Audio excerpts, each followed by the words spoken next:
Good afternoon and a very warm welcome to you all on behalf of myself and my colleagues at BSET for the 2021 virtual BSET annual meeting this year. We're joined by 400 colleagues from all over the world, and I'm very grateful to an all-star cast of experts both from the UK and abroad that have helped us put together a really exciting program for this afternoon. So I'm sure that this will be a webinar with a difference. Just a few housekeeping points. The attendees will get an email after the meeting about how to download the certificate of attendance. The meeting does have CPD points associated with it. There'll be a link to a feedback survey, and the meeting will be recorded and on the website from next week. So again, welcome to you all, and I will hand over to our wonderful president, Miss Rachel Bell. Rachel. Hello, everybody, and welcome to our BSET meeting. I'm really sorry, actually, that it is virtual because we know how much we all enjoy drinking a beer at Tortworth Court in the sun. And hopefully next year we will be back there doing just that. We've got a really good programme today. We've decided to keep it short just because we know that you're all a little bit webinared out. But hopefully there's a lot in this programme this afternoon to keep you excited. I'd like to thank the sponsors that have helped us put this together. There are so many of them. But Cook, Bentley, CryoLife, Sidal Medical, Endologics, Gore, Lombard Medical, Medtronic, Terumo Aortic, and Terumo International. Thank you very much.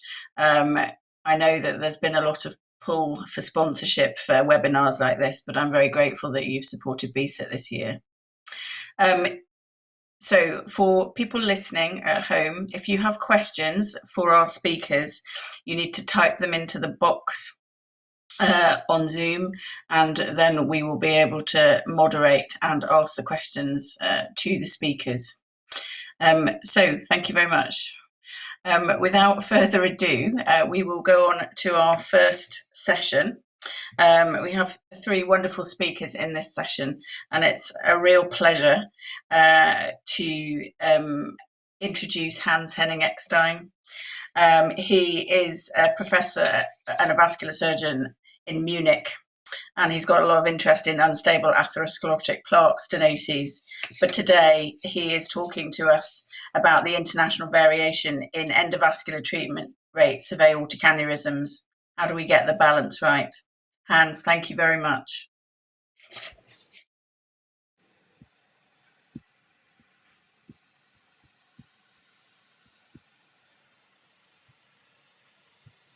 Yes, thank you. Yeah, that's fine. Thank you very much, Rachel, for this very kind introduction, and thanks to Bijan, Modarai, and all the organizational team of BSET for inviting me. It's truly a privilege to be part of this annual meeting. These are my disclosures. Just a moment. So, none of this is related to this talk. So I will talk to you a little bit about the extent of international variation in EVA use for AAAs, and whether or not there are any reasons that could be identified for this variation, and what can be done to find a better balance. The International Consortium Vascular Registries, and Christian Behrendt is part of it, is with us in this session, worked on that issue, exactly on that within a couple of papers, and the last one will be published very soon. It's in press in the European Journal of Vascular and Endovascular Surgery, covering more than 100,000 patients from 11 countries. And this is one of the main messages. There are two messages, actually. One is that there are significant difference between individual countries. If you look at the bottom to Hungary, and compare that to Australia or the United States, you see that the AVA use is less in Hungary significantly. However, if you compare that over two time periods, you see that the percentage is increasing. Overall, the group observed an increase from 64 to 71%. The next thing is that also, if you look at two time intervals, that the perioperative mortality, and I'm talking about the overall mortality, decreased from 2.1 to 1.6 between the two time intervals. And that was true for EVAR-associated mortality and also for the open surgical repair-associated mortality. And what they also found is that women, patients over 80 years and patients with not that big aneurysms, like less than 6 centimeters in diameter, benefited most from EVAR. And that's, at least for the octogenarians and the female patients, very important if you look at the pretty high perioperative mortality rates after open surgery. So if we look a little bit closer this to England and Sweden, this is a paper from 2018 comparing both countries with respect to the uptake of EVAR over the years. You see that in 2005 it started in England and is now in the range of, I think, 70 to 80%. Meanwhile, my guess is Sweden started a little bit earlier, but now they are in the same range. What you also can see is that the 90-day mortality decreased stepwise over time, parallel to the increase of EVAR use.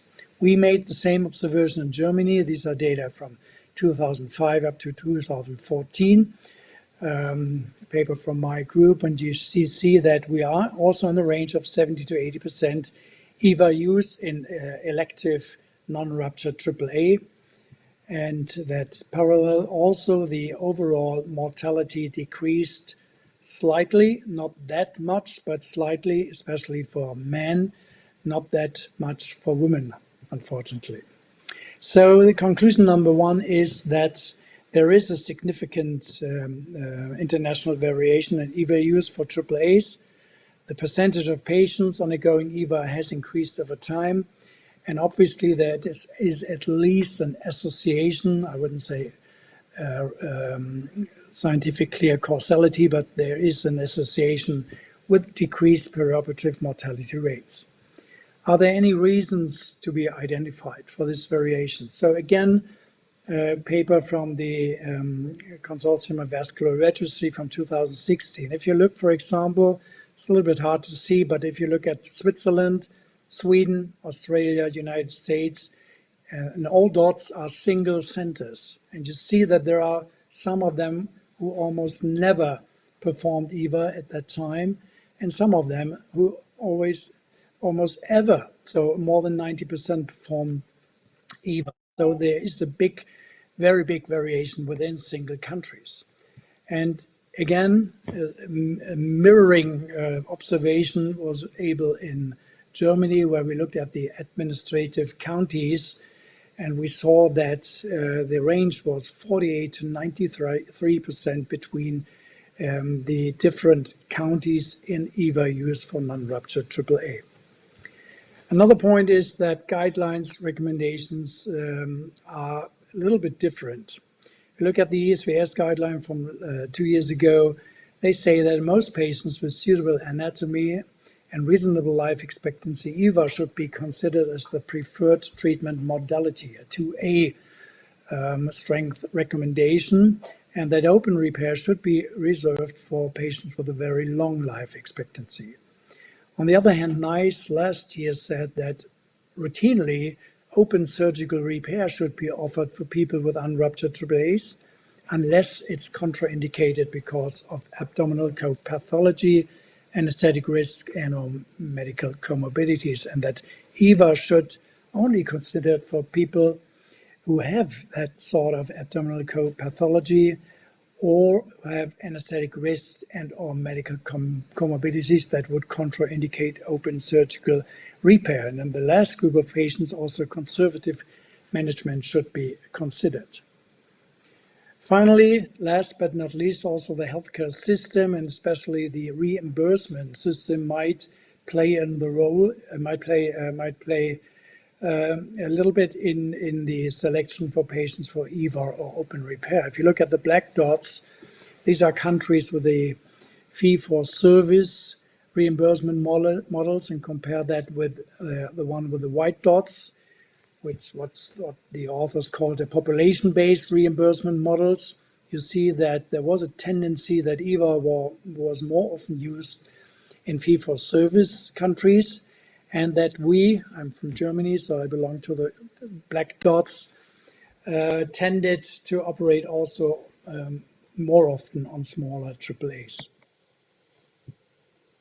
So conclusion number 2, there's a big variation of EVA use, even within countries and regions. In all likelihood, and I'm sure about that center and surgeon-related preferences vary significantly.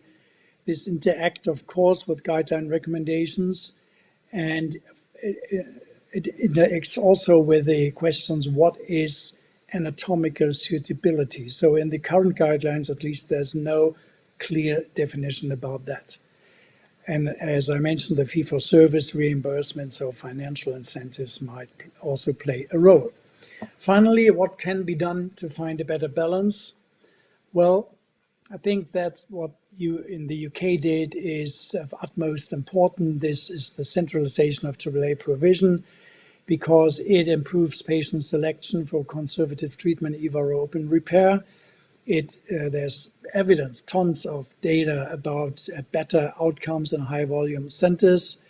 It is very, very important, I would say, for training in open and endovascular AAA repair, that even in high volume centers, it's not that easy to select patients for open repair for trainees.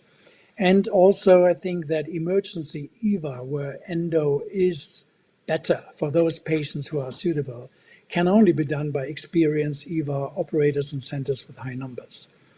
Secondly, the surveillance after EVA is a must to prevent late ruptures. I think this is of utmost importance to sustain the better outcomes after the procedure, and of course, misleading incentives like financial incentives or competition between vascular surgeons, for example, and interventional radiologists, have to be avoided. It's also very important that people stick to the IFUs. There are also lots of studies pretty clearly showing that patients that are treated outside of IFUs have worse outcomes, at least on the long run. So thank you very much again for inviting me. I'm happy to take some questions. Would love to welcome you to the 10th Munich Vascular Conference in December this year. And I press my thumbs, cross your fingers that England will make it this year. So we see us on Tuesday in Wembley. Thank you very much again.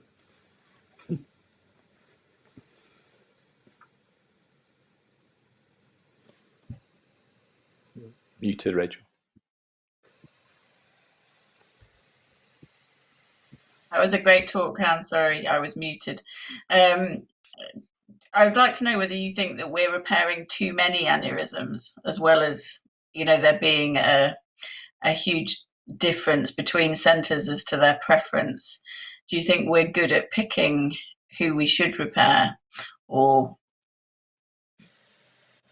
Well, the answer is no. I don't think so, because this diameter threshold, as not the only one, but the most important one, as a criterion to offer to recommend repair or not, is not enough. We know that some large aneurysms will never rupture, and there are some aneurysms that grow very quickly or rupture even below 5.5 centimeters. So patient selection is imperfect, at least, and I think we need better images and better prospective data to select those who really need repair. Yeah, I just sometimes wonder whether the big differences between centers is all partly due to surgeon enthusiasm Sure. and pushing the agenda of repairing as many aneurysms as possible, because they love it, obviously, as one of the reasons. James, can you see the questions? Yeah, I can see a question. I think it's from Colin Bicknell. He's asked whether there is evidence that the turn-down rates for aneurysm repair, either in elective or emergency, are widely varied. And do we know how we can measure the turn-down rates? That's a hard question, Colin. Thank you. I have no idea about that. Actually, there are no. I don't know whether you and the UK have data on that, but also for our quality assurance registry on AAA run by my society, we just collect the patients who are treated.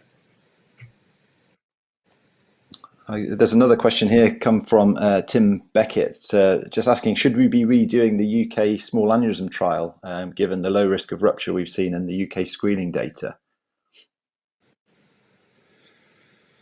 Well, that's another discussion. This 5.5 centimeter threshold.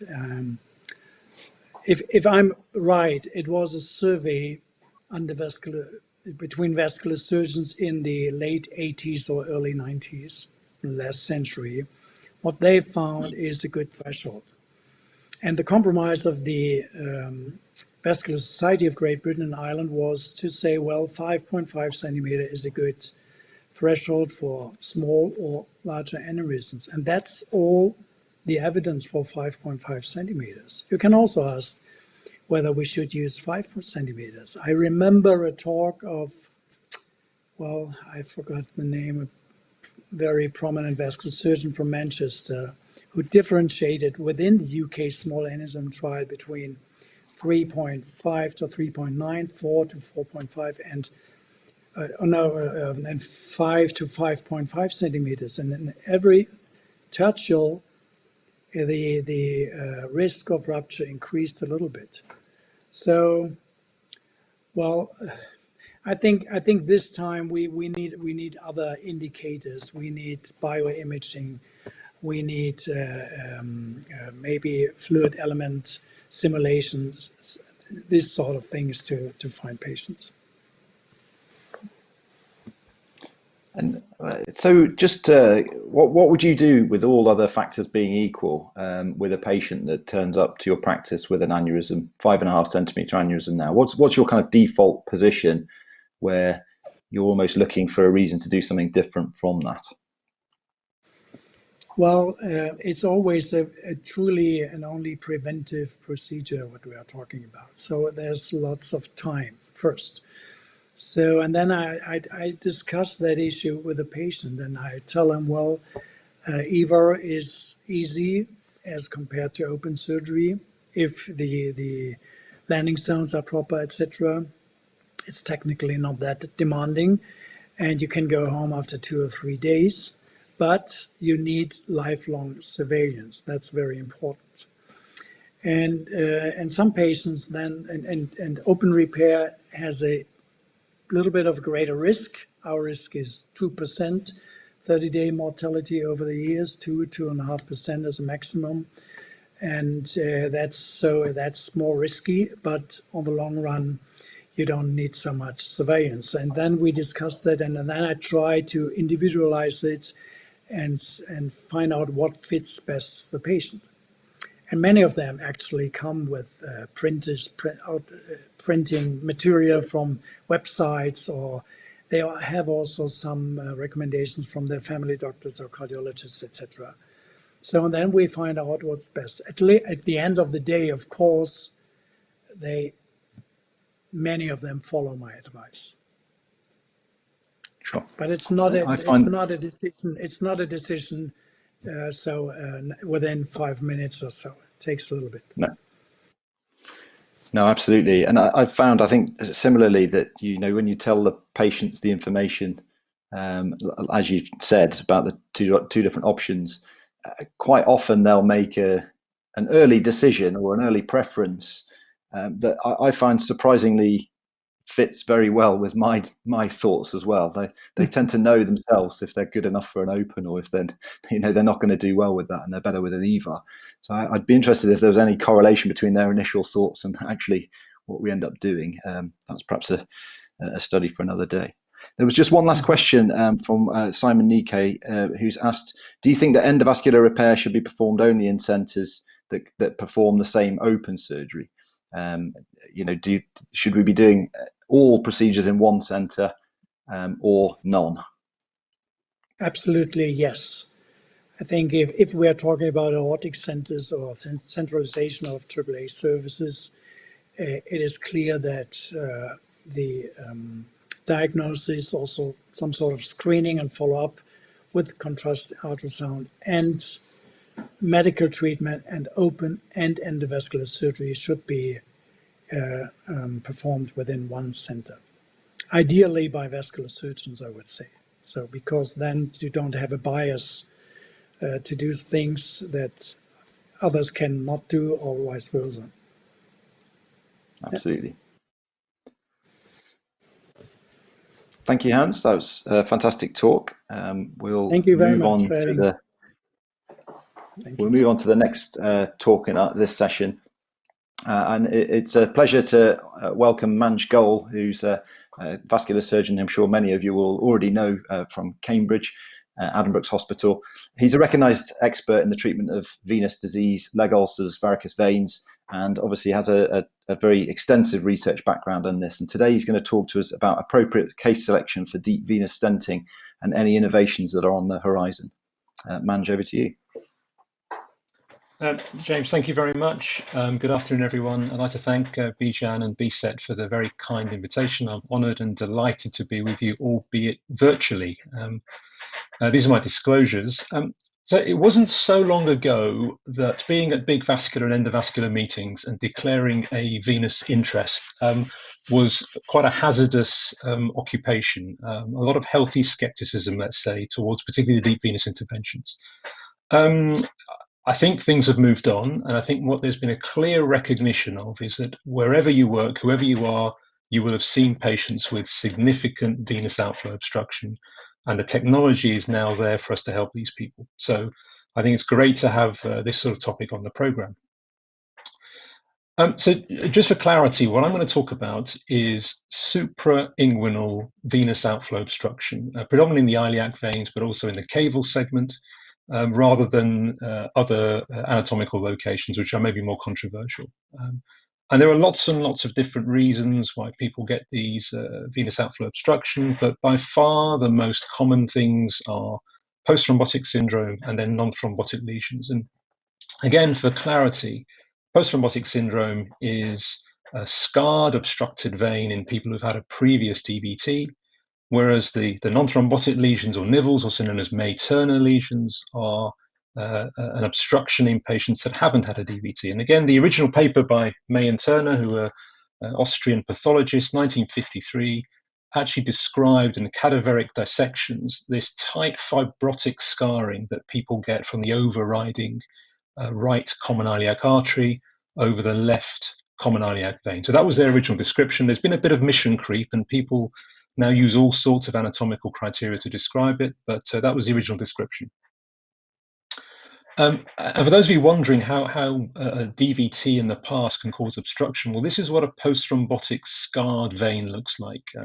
So dense fibrotic scarring, and I'm sure you all remember from your Poiseuille's law that if you halve the radius of a vein, you reduce the potential flow through it by a factor of 16. So you can imagine that these veins, who are high volume, high capacity vessels, they've got this fibrotic scarring, and clearly they're not going to have the same ability to promote venous return, and that's what causes the symptoms. That's what causes a significant pathology. And again, it's become very, very clear. This is just a selection of the patients we've treated over the years. There are significant consequences to venous outflow obstruction, severe leg ulceration, major symptoms, and what's not really reflected in these photos are the life-changing symptoms of venous claudication, which is pathognomonic of venous outflow obstruction that these people get. Young people who sometimes can't walk in more than a few paces. So it never ceases to amaze me how symptomatic some people can be. And the big game changer, of course, has been the developments in technology. So 7 or 8 years ago, there was a beginning of this development of venous-specific stents designed for the venous system, which has very different needs than the arterial system, not just in terms of size, but also in terms of flexibility, radial force, resistance to extrinsic compression, and also a recognition that the principles of deep venous stenting are relatively simple. We need good inflow from the groin, we need a good successful recanalization and stenting process, and then good outflow, usually into the IVC. And what that's allowed us to do is to take people with a horrible, slow venous return, and after a little bit of work, a bladder full of contrast, nice brisk return through a relatively anatomically normal iliac vein. So this is, again, just a very quick case to illustrate that actually the anatomy is not that important as long as there's good inflow and good outflow. So this is actually a patient who previously had had a bifurcated open repair of an aortic aneurysm, and then had a rupture of the right distal anastomosis for an anastomotic blowout. And he had 5 years of leg ulceration on the right. So he had an AUI and crossover for the rupture. And I'll just play the MRI. And he had interesting anatomy. So he had a bifid IVC, which you can see here. So right and left-sided IVC. And the right-sided IVC then disappears because that was where there was the saccular blowout. And the right side was where he had the significant venous ulceration, a 5-year duration. And perhaps easier appreciated on the venogram. So again, this is a prone position. So this is the right leg. And you can see the left-sided IVC, which is filling, but no real return on the right, except right up at the renal level. And so this video really just illustrates the principles of venous stenting, which is to cross the lesion, first of all, to pre-dilate up to the size of the stent we're going to use, which is 14 or 16 millimeter stents. And just ballooning alone is not enough for these patients. There's tremendous recoil in these veins, and they'll thrombose early unless we support that recanalization and ballooning with a stent. And in this patient's case, 5 years of ulceration had healed within 2 months. And again, it's the principles. It's good inflow, good recanalization, good outflow. And this is a key to good, successful outcomes. And before long, quite adventurous and advanced recanalization procedures are now feasible. And we've got quite a complex transplant population in Cambridge, multivisceral transplants, been on parenteral nutrition for often many decades. So really extensive venous obstructions. And we're seeing more and more of these complex reconstructions. There is, of course, a concern, and I think this is a challenge. And as the technology has advanced, and as our enthusiasm and skill has advanced, we really got to ask ourselves: are we choosing the right patients? How do we select how to do the best procedures? And again, we're having similar debates throughout vascular surgery. I mean, the EVAR debate we've just heard about, and particularly since the NICE guidance, of course, paclitaxel. And venous disease is no different. Not only the deep venous procedures, but also superficial venous procedures, particularly in the United States, for example.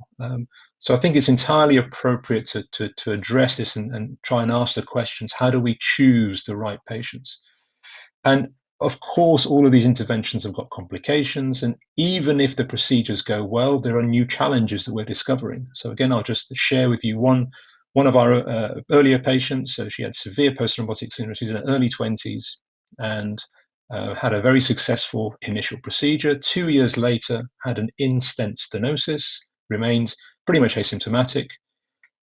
3 years later, she had further stenosis and had a relining procedure, which looked very, very good on the IVUS, and again, remained well for a while, and we thought we'd cracked it and had dealt with the problem.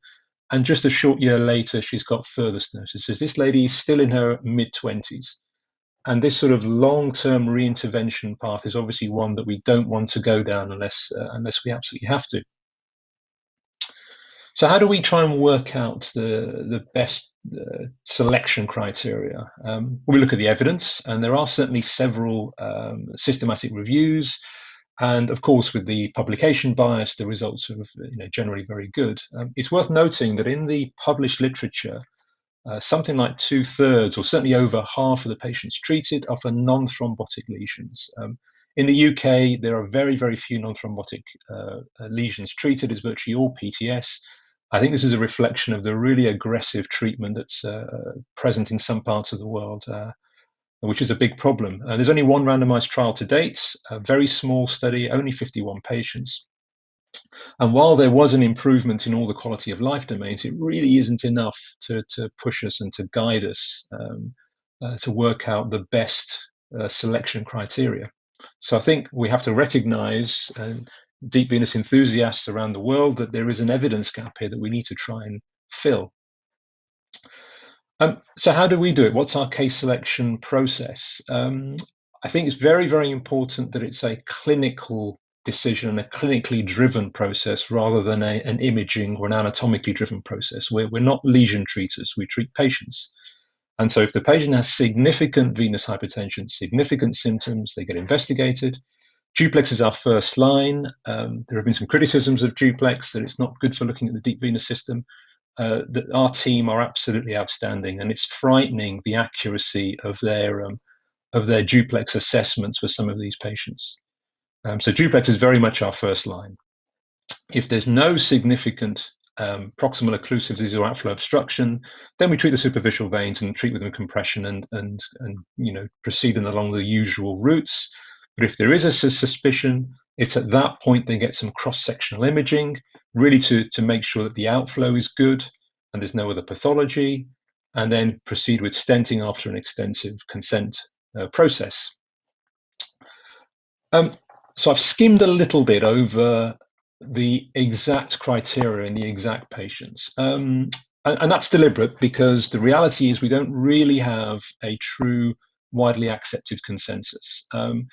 In an attempt to try and fill that gap, a group of enthusiasts in the UK, led by Steve Black a few years ago, got together and created a consensus document. And again, I would encourage anybody interested in this field to have a look at this, published last year.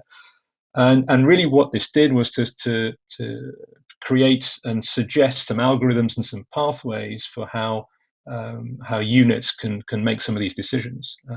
But ultimately, it's down to severity of symptoms. Ultimately, that's fairly subjective. So I think we have to recognize there is a bit of a gap here. Very quickly, talk about innovations. Now, I've deliberately not talked about acute DVT treatment. I think that's another 2 hours of presentation. But I think there are some exciting areas and developments in that field.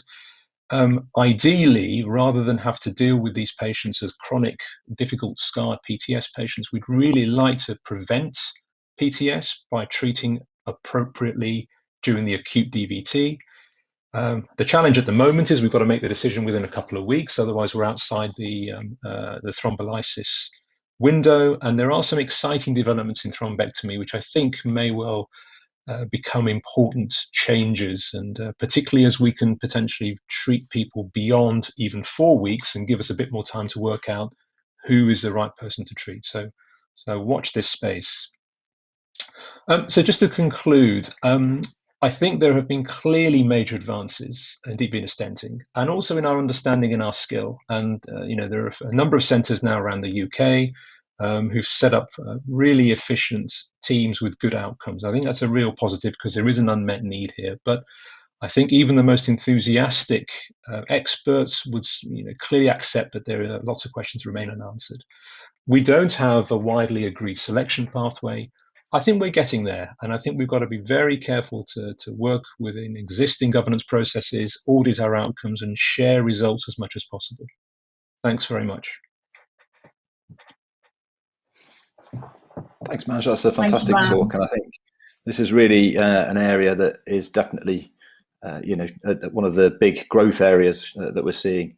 And I know in our unit we've appointed a venous interest consultant recently. He'll start with us later in the year, Sandip Nandra, and I think these are areas where we're definitely focused on improving and expanding. Just kind of looking at some questions coming through. So Chris Twine has asked a question. You mentioned overtreatment. What patient anatomy are you less likely to treat now than perhaps 5 years ago?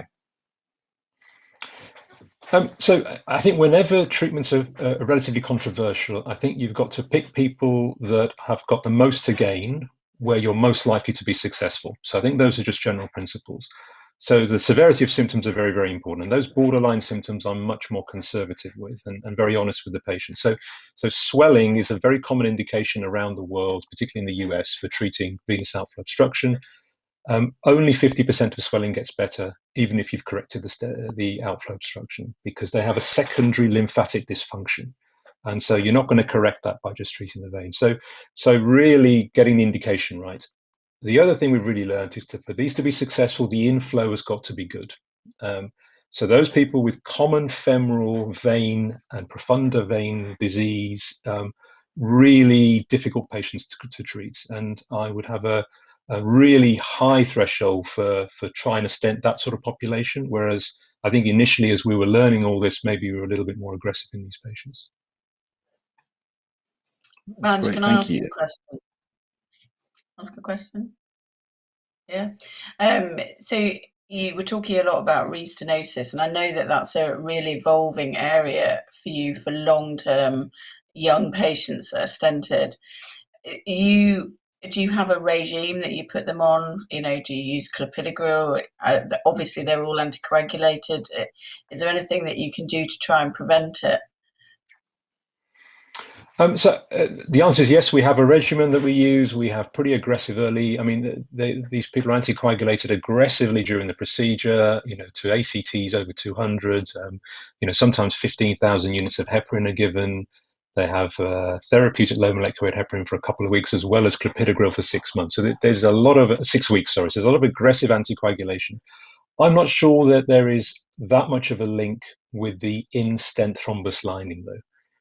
So yes, I think that obviously is important for early thrombosis prevention. So that's one thing. But this thrombus lining is a difficult phenomenon, and I think the best analogy is the silting in a river.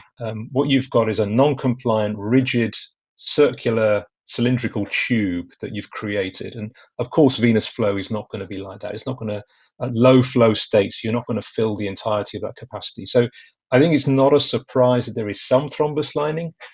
And the ongoing debate is at what stage do you have to re-intervene? And, you know, because all of these interventions, you're, if anything, activating more platelets, you're making it more likely to thrombose. So you know, there are ongoing debates. I'm not sure anybody knows the answer. We are driven by symptoms. If they've got no symptoms, even with a 30, 40% stenosis, I would not intervene and keep them on anticoagulation. Manj, And I'm assuming... Sorry, Rachel, go ahead. Jane. I'm assuming that you're very much against dabblers, that this is very much a specialist sport that should be done in certain centres with all the support that's required from an imaging and an anticoagulation point of view. Yeah, absolutely. And it's nothing to do with skill. It's about team mentality. It's about, you know, we work very closely with interventional radiology colleagues who've been instrumental in the service, with hematology colleagues, but also with the ward nurses and all of the kits that you need to be able to deal with the situations, from the snares and the outbacks and the different stenting things, the different balloons. I mean, all of this, I think the logistics of doing it in small volume are very, very difficult. IVUS, for one example, it's an absolute essential tool, and you've got to have the volume to justify that. So I'd encourage anybody who's interested to get involved, but to do it properly. Manj, do you ever stop anticoagulation, after a period of time? Do you think there's ever a point when you're happy, presuming they don't have a hematological reason to continue it lifelong? Are you happy to leave a stent unprotected, as it were? Yeah, so after perhaps a couple of months, there's quite a good endothelial covering of the stent. I mean, the animal studies suggest 4 to 6 weeks. We're a bit slower endothelializing than animals, but so there should be quite good protection. And if there's been no intervention for a year and the flows are all very good, then actually I think it probably is quite safe to stop the formal anticoagulation. I think that most people would say we're looking for excuses to carry on rather than aggressively stop, is the reality. But there are definitely several patients we've got that have either on antiplatelet therapy only or have stopped completely and they're fine, including several who just stopped themselves and they're also fine. So there's, I think it probably is safe in the right people. Sure. There's a couple of questions from the audience. So we've got one from Dan Caradice. So do you think there's a role for open surgery in the management of deep venous disease in this modern era? The answer is yes, particularly the common femoral veins. There's a number of patients, reformed IV drug users, for example, who very reformed, but they have really disabling symptoms. And the common femoral vein is the gateway out of the leg in terms of venous flow. So a local procedure there can be very successful. I think as soon as you start talking about major iliocaval reconstruction, that's really quite major surgery. Big PTFE reconstructions, major abdominal surgery in young patients. I think the threshold's got to be pretty high. We've done very little of anything like that, but yes, in very selective cases. And do you use that sometimes to improve that inflow? So if you're going to do stenting, but you would be right down to the profunda vein, do you think, is that where you use the common femoral vein endophlebectomy or whatever? Yeah, so we have done that. It's quite challenging because you then have to stent right down into that segment. And when you stent, you've got a balloon. And we have had a couple of sort of, that you can balloon these veins very, very safely when they're nicely encased and protected. When you've dissected it all out, you don't have that protection. So it's, venous blood loss can be quite impressive in that area. So I think with great caution, you can still do it. And there's perhaps one final question. So again, Simon Nikai has asked, what frequency of reintervention do you think is acceptable for these young patients undergoing venous stenting? That's almost a philosophical question from Simon. So our reintervention rate is around 25% overall, which is in keeping with the literature. There are some centers that are a bit more, some a bit less, and it's part of the consent process. Once you get on the roller coaster, there's no getting off, so they all understand beforehand. So the symptoms are bad enough, I think that's acceptable. Yeah. Lovely, thank you very much, Matt. No, I don't. Thank you very much for a great presentation. That was wonderful. So our final speaker in this session is Christian Behrendt, who's a vascular surgeon from Hamburg. He's talking to us today about big data, and he is the current chair of the Vascular collaboration. So I hope he's going to give us some insights into the pitfalls of big data. Christian, thank you very much. Yes, thank you, Rachel, James, and Bijan for inviting me to this exciting meeting. Dear colleagues, during the next 10 minutes, I will try to scratch at the surface of big data and its pitfalls in vascular research. I have nothing to disclose related to this talk.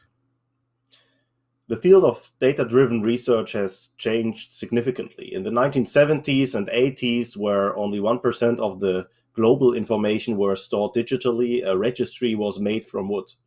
Just before the turn of the millennium, when the VascuNet and Google were founded, only 1% of the Europeans used the internet. Remarkably, less than 1 decade later, almost 100% of the global information were digitally available. In a 2008 Nature issue on science in the petabyte era, the new catchphrase big data was introduced to the biomedical community. And you can see by these PubMed hits and Google Trends that research and big data seemed like the perfect match. Only 4 years later, the Harvard Business Review even awarded data scientists the sexiest job of the 21st century. Well, there is still no commonly accepted definition what qualifies as big data, but there are several so-called V models available describing the increasing volume and velocity of data generation, as well as the variety of data. Indeed, there are many other attributes such as validity, veracity, or variability.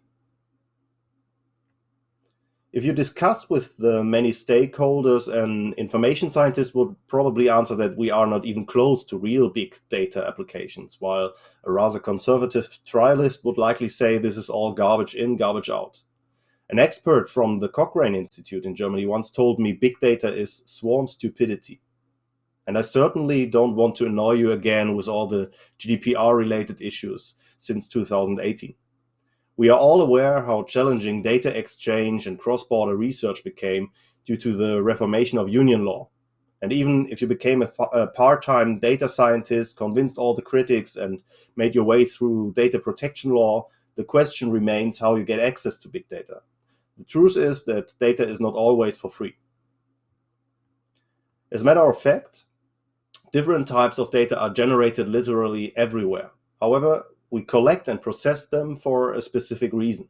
And this introduces a selection bias that affects all types of research.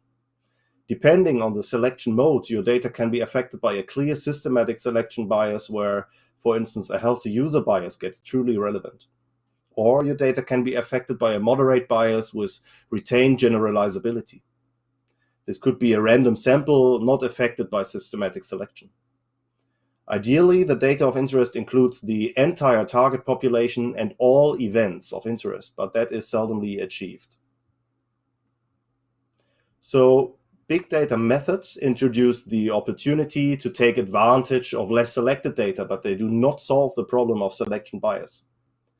For instance, if you take mobile devices or wearables, you must consider that more than 50% of our cardiovascular patients still don't use those devices. Imaging data is of increasing interest, but there is a non-random assignment and selection to imaging and surveillance strategies. Lastly, large administrative and clinical registries have interesting advantages, but there are multiple different selection criteria, definitions, and statistical methods. With great power comes great responsibility. There is a problem of so-called p-hacking, also known as inflation bias or selective reporting. However, this is also relevant for an increasing number of sponsored secondary analysis of randomized controlled trials. And lastly, although there are relatively new concepts such as instrumental variable methods, the challenge of non-random assignment and residual confounding remains largely unsolved to date. Through ongoing improvement and collaborative efforts, we will hopefully assure the quality or the high quality of real-world evidence in the future. And this means we should continue to work with big data and improve the methods. Allow me to illustrate my arguments with some experiences from my research group. Big numbers are indeed a marketing factor. Reviewers and readers prefer larger studies because larger size is often mistaken as better quality. So you could either lump all data together in a simple group comparison to achieve that, or use more sophisticated methods where multiple adjusting screws will lead to many exclusions.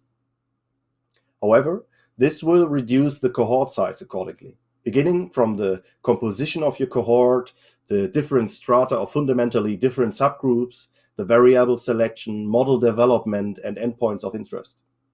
It is not uncommon that you have 100,000 patients available in your database, but you end up with few thousand in your final models. What we have learned during the paclitaxel controversy is that the methodological details and statistical methods can have a major impact on central conclusions. While most reviewers appreciate matching or weighting methods and a homogeneous cohort in comparative outcomes research, there is also criticism beyond confounding. Inalienability is a common term in randomized controlled trials, but hard to sell in observational research. And finally, even if we work in multidisciplinary teams involving very experienced biostatisticians and we leave the variable selection to algorithm-based methods, the main conclusions shall be drawn by medical experts. For instance, the Learning German VASC risk score identified dyslipidemia to be protective in terms of 5-year risk of amputation or death.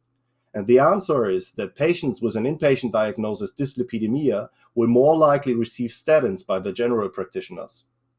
The overwhelming efficacy of statins and their excellent safety profile, together with the fact that they are helplessly neglected in everyday clinical practice, surpasses all discussions concerning alternative pharmacological therapies in my eyes.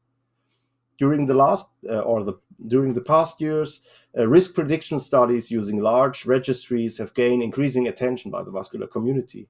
And due to the medical device regulation that came into force this year, active surveillance of medical devices and therapies gets increasingly interesting. Although there are few consensus recommendations concerning definitions and reporting standards, we should work together with all stakeholders to improve the comparability of international data. Please allow me to conclude. Big data methods gained increasing attention in vascular research. Selection and inflation bias affect all types of research but are often adjudged to big data. The issue of residual confounding is still unsolved, but this field of data-driven research is developing rapidly. And lastly, medical experts and data researchers should liaise closely. Thank you.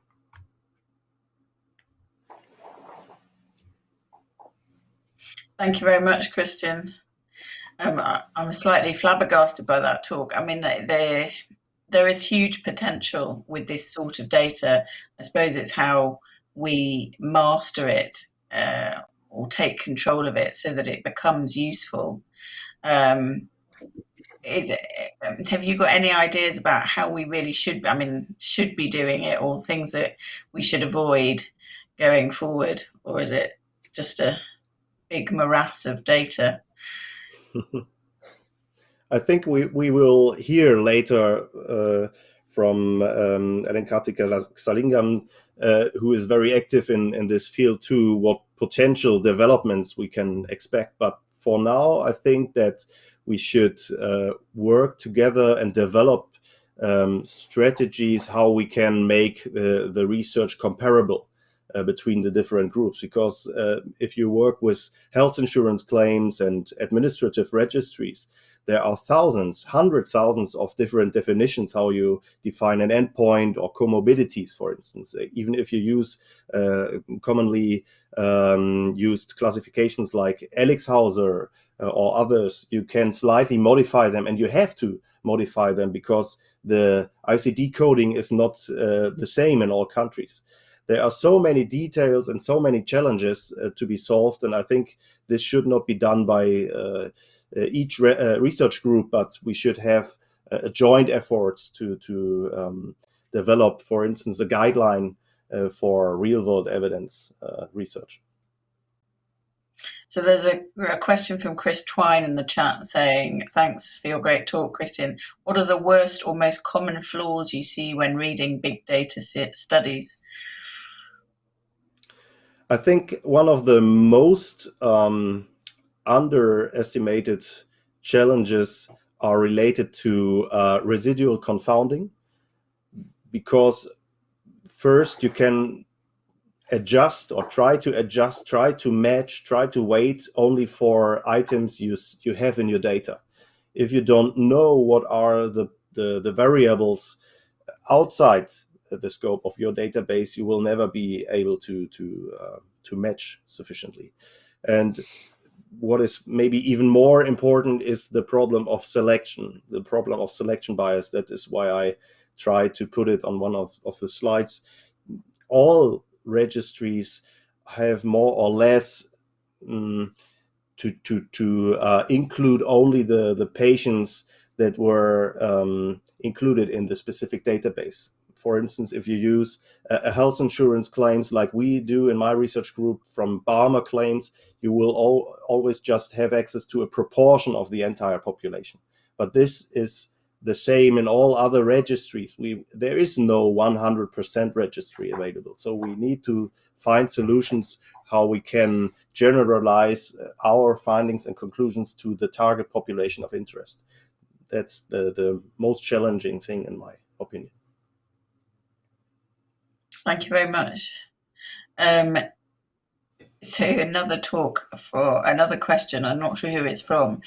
Do you feel that the vascular community to collaborate on randomized controlled trials for level 1 evidence instead of using registry data or based on patient reported outcome measures? Yeah. First, I think that the competition between trialists and real-world evidence nerds should stop. It's not that real-world evidence wants to exchange or replace data from randomized controlled trials. I think real-world evidence can complement and support and generate hypotheses that can be illuminated by well-powered randomized controlled trials. I think it's time for pragmatic trials like the SweetPet and others, and this is very important in my eyes in the future. And what was it with patient-reported outcomes? I think we will never have patient-reported outcomes in administrative registries, but there are good clinical registries that collect patient-reported outcomes that we are currently trying to survey 40 international experts, registry experts, how they collect patient-reported outcomes. But this is another black hole in vascular research right now. So one final question from Rao, which I'm going to read because I don't really understand it. Most of the problems you allude to are true, but arise from the application of traditional analytical techniques to big data. Proper application of analytical techniques gave dramatic results in other areas. Should we not expect the same in biomedical research? That's not easy to answer short, so I'll leave it to your fantasy. No comment. No comment. Okay. Well, in which case, I think we should end this session. It's been a great introduction to the BSET meeting. I'd like to thank Christian, Hans, and Manj for fantastic talks. We're going to take a 5-minute break now so that we try and get back on track with the timing. We're running slightly over, but if you join us as per program timings for the second session, thank you very much.